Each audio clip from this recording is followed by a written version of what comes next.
So hello friends and welcome again to my channel. आज हम लोग लैग्रेंजियन डायनामिक्स की प्रॉब्लम नंबर 1 करेंगे। ठीक है, ये प्रॉब्लम किसके ऊपर है? ये है a mass attach to a spring. अब हमारे पास क्या है कि एक मास है, मान लीजिए मास m है। इसको हमने एक स्प्रिंग के साथ कनेक्ट किया हुआ है और ये जो स्प्रिंग है, लेट करते हैं इसका स्प्रिंग कांस्टेंट k है। k इसका स्प्रिंग कांस्टेंट है।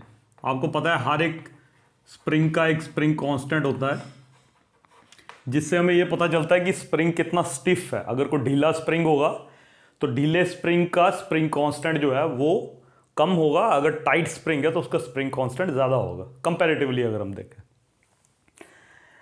अब देखिए, ये प्रॉब्लम हम लोग 11th क्लास में तो करते ही थे, लेकिन 11th क्लास में जब ये प्रॉब्लम करते थे तो वहाँ पे फोर्सेस का काम था। वहाँ पे फोर्सेस को लेके हम लोग इस प्रॉब्लम को सॉल्व करते थे। यहाँ पे हम लोग क्या करेंगे, लैग्रेंजियन डायनामिक्स, जो कि आपको पता है कि हम जो सिस्टम के एनर्जीज है, काइनेटिक एनर्जी और पोटेंशियल एनर्जी, उसको यूज़ करके लैग्रेंजियन डायनामिक्स में प्रॉब्लम सॉल्व करते हैं। अभी तो ये रेस्ट के ऊपर है, यानी कि स्टेबल इक्विलिब्रियम पोजीशन है इसकी। अच्छा, लेट करते हैं कि मैंने क्या किया, इसको थोड़ा इसी का मैं अगली स्टेज इसी की यहां पे बताऊंगा आपको। लेट करते हैं कि मैंने स्प्रिंग को खींचा, यहां से खींचा और यहां तक ले गया। स्प्रिंग को खींचा मैंने, यहां तक ले गया। अब स्प्रिंग में टेंडेंसी है कि वह वापिस अपनी शेप में आना चाहता है और मास को भी अपने साथ ही ले आएगा। तो लेट करते हैं कि किसी टाइम पे जब मैंने इसको खींचा और छोड़ दिया, तो किसी टाइम पे ये वाला जो मास है वो यहां पे पहुंचा हुआ है, यानी कि ये मास इस समय इधर को भाग रहा है v वेलोसिटी से। ठीक है, कौन खींच रहा है इसको? इसको ऑब्वियसली स्प्रिंग खींच रहा है। इस पोजीशन को x इक्वल टू 0 मान लो, तो इसके हिसाब से हम बोल सकते हैं कि ये वाली जो पोजीशन है इसकी, वो यहां से x पोजीशन है इसकी। ठीक है, तो इस पॉइंट के ऊपर जो काइनेटिक एनर्जी और पोटेंशियल एनर्जी होगी, तो यहां पे देखते हैं पोटेंशियल एनर्जी क्या होगी इस सिस्टम की। तो पोटेंशियल एनर्जी इस सिस्टम की क्या होती है? देखिए, स्प्रिंग के पास जो पोटेंशियल एनर्जी होती है वो हम लोग छोटी क्लासेस में पढ़ चुके हैं। वो कितनी होती है? Half of k x square. ठीक है, के क्या उसमें स्प्रिंग कांस्टेंट है, एक्स जो है वो जो डिस्प्लेसमेंट इसकी है इस समय। ठीक है, तो कितने आ जाएगा? Half of k x square. ये इसकी पोटेंशियल एनर्जी है। और काइनेटिक एनर्जी की बात करें तो काइनेटिक एनर्जी तो वही होती है, हमें पता है, half of M V square, वो इसकी काइनेटिक एनर्जी होगी। अब v को हमें मालूम है कि v को क्या लिख सकते हैं हम? dx/dt लिखते हैं, यानी कि v को हम x डॉट भी लिख सकते हैं। ये भी एक तरह का नोटेशन है कि फर्स्ट डेरिवेटिव हमने डिस्प्लेसमेंट का लिया है यहां पे। ठीक है, तो ये किसके बराबर आ जाएगा? Half of m x dot square. ठीक है, यहां तक आपको क्लियर हो गया होगा। अब हमें मालूम है कि जो लैग्रेंजियन होता है किसी भी सिस्टम का, वो होता है T माइनस वी। अब T क्या? T stand for kinetic energy और V पोटेंशियल एनर्जी आ गया। तो कितना आ गया हमारे पास? Half of m x dot square और minus half of k x square. ठीक है जी, ये हमारे पास लैग्रेंजियन मिल गया। L से डिनोट करते हैं लैग्रेंजियन को। अब हमने कुछ नहीं करना, जो लैग्रेंजियन डायनामिक्स में लैग्रेंजियन इक्वेशन होती है ना, उनको यूज करेंगे। अब हम देखेंगे यहां पे, देखो कि जो लैग्रेंजियन इक्वेशन है वो तो देखो कितनी होती है लैग्रेंजियन इक्वेशन, जितनी सिस्टम की डिग्री ऑफ फ्रीडम हो। यहां पे सिस्टम की डिग्री ऑफ फ्रीडम 1 ही है, एक ही कोऑर्डिनेट काफी है उसकी पोजीशन को और मोमेंटम को स्पेसिफाई करने के लिए। तो यहां पे इसका मतलब लैग्रेंजियन डायनामिक्स में जो इक्वेशन है वो एक ही इक्वेशन बनेगी, जितनी डिग्री ऑफ फ्रीडम हो उतनी इक्वेशंस बनती है। ठीक है, तो इस केस में जो लैग्रेंजियन डायनामिक्स वाली इक्वेशन बनेगी वो क्या होगी?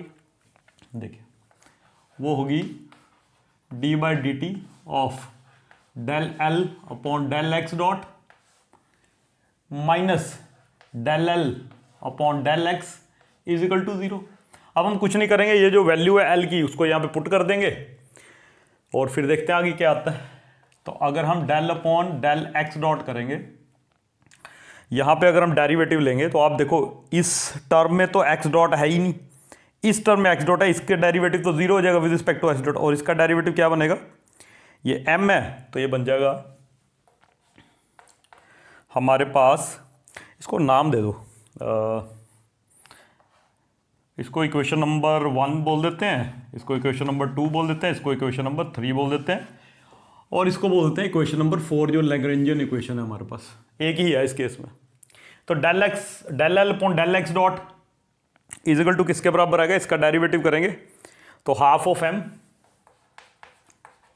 और x डॉट स्केयर का डेरिवेटिव करेंगे तो क्या आएगा हमारे पास 2x डॉट, तो ये कितना हो जाएगा आपके पास mx डॉट। ठीक है, इक्वेशन नंबर 5 लिख देते हैं इसको। अब ये हमने निकाल लिया, इसको दूसरा डेरिवेटिव देखते हैं, del L upon del x. अब del L upon del x किसके बराबर आएगा, इसका डेरिवेटिव करेंगे तो कितना आएगा माइनस k/2 और साथ में 2x, तो ये कितना बन जाएगा 2 से 2 कैंसिल और ये माइनस kx बन जाएगा, इक्वेशन नंबर 6।